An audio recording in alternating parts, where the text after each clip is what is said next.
Quarter 3, Lesson 12. Sneak Attack. Power Text. Show proper respect to everyone. Love the family of believers. Fear God. Honor the emperor. 1 Peter 2 verse 17.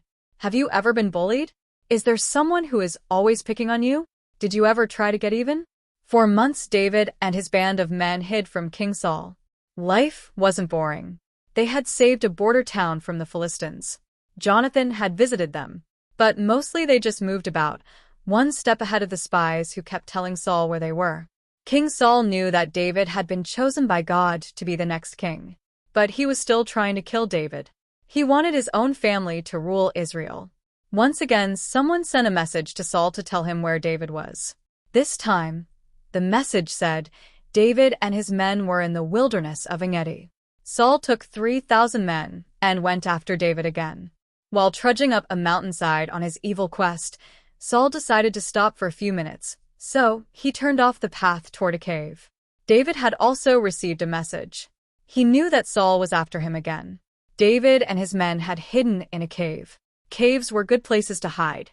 They were cool and usually offered a supply of water. The men had to be very careful, though. It was possible to get trapped in the back of a cave, but God had protected them so far.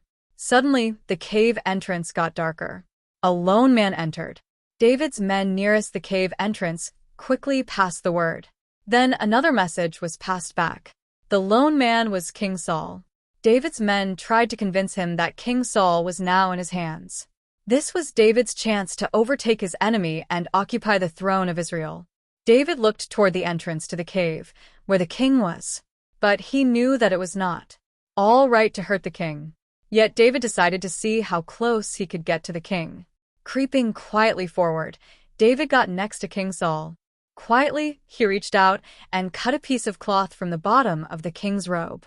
Then, turning, he slowly crept back to his waiting men.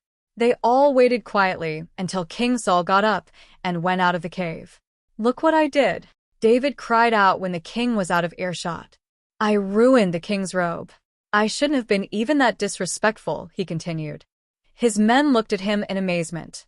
What was he talking about? King Saul was trying to kill David, and here he was upset because he had ruined the king's coat. As much as they loved and admired their leader, David's men couldn't always understand him. David hurried to the entrance to the cave and called out after the retreating king. "My lord the king." King Saul slowly turned around. He could see a young man kneeling down with his face on the ground.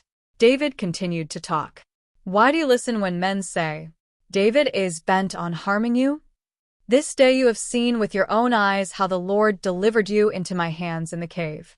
Some urged me to kill you, but I spared you. I said, I will not lay my hand on my Lord, because he is the Lord's anointed." 1 Samuel 24 verse 9 and 10. David slowly raised one arm up in the air. A piece of cloth fluttered between his fingers. "See this piece of your robe? I got close enough to you to cut it from your hem." The king looked around at the bottom of his robe. Sure enough, there was a jagged edge where a piece had been cut out. He looked back up the hill at David. For a little while his heart was touched, and he realized that he had been unfair to David. "I know you will be king someday." Saul called back up the hill to David.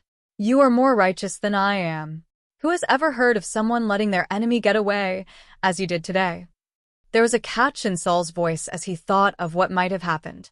"Promise me, though," Saul persisted, "that you will be kind to my family when you become king." But he needn't have mentioned it.